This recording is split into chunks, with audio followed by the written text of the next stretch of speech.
Well, Ken, we were there, I think, at around 5 o'clock when we were interviewing the county commissioner here in Mombasa, and some of the angry commuters who had been standing there for quite some time started complaining that they were wasting too much time being on the queue, and a few of them started pelting stone, and that is what provoked the law enforcement officers, who retaliated and started using tear gas canisters and even shooting in the air to disperse some of the rowdy youth who were actually causing the mayhem there. And unfortunately, it was a bad situation. Everybody was running up and down. Children were crying, women, and even some of them were even ordered to lie down just next to the ferry, next to the crossing channel. So it was just a bad situation that I think I've never witnessed before. Of course, Kevin, we have seen the pictures, and journalists were not also spared by the heavy-handed police.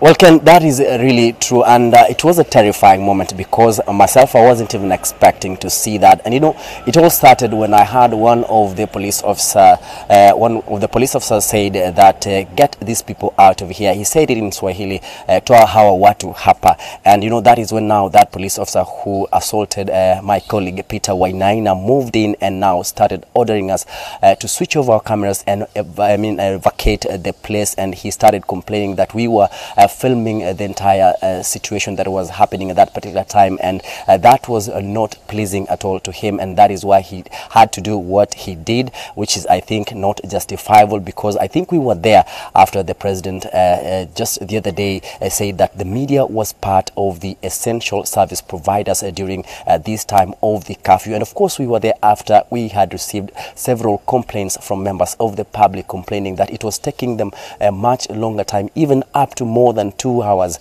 for them to cross the channel. Some of them had even arrived at the channel as early as even 1 o'clock, but by around 5 they had not even crossed. So but of course also some of the top police bosses moved in and of course had to intervene, and everything came back to normal. And of course they had to extend the time of the curfew so that everybody at the channel could have a time to board the vessel and of course head home in time before now the new stipulated time was in effect. Ken. All right, Kevin, very interesting, and we will be playing shortly the clip of our journalist being assaulted by the police. But very interesting indeed, because the police and all the commuters seem to have forgotten that the reason for this curfew was essentially to ensure that people are keeping safe distance from each other. But that's not what we saw, Kevin. Come up again, Ken. The most unfortunate thing is that Kevin, is that this was meant to separate people and to ensure they keep safe distance. But unfortunately, what we saw is not what exactly was intended with this.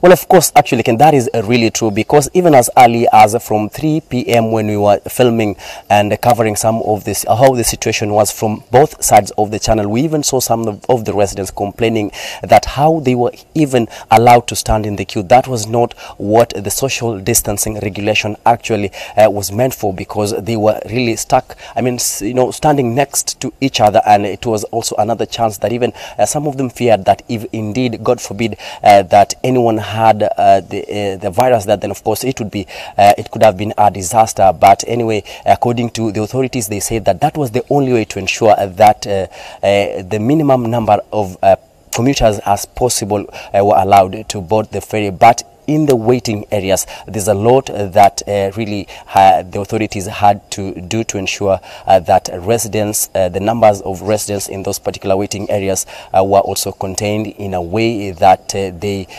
would effect, or rather enforce, the social distancing regulation as stipulated by, or rather advocated by, the health authorities when it comes to the spreading of the COVID-19, that is the coronavirus.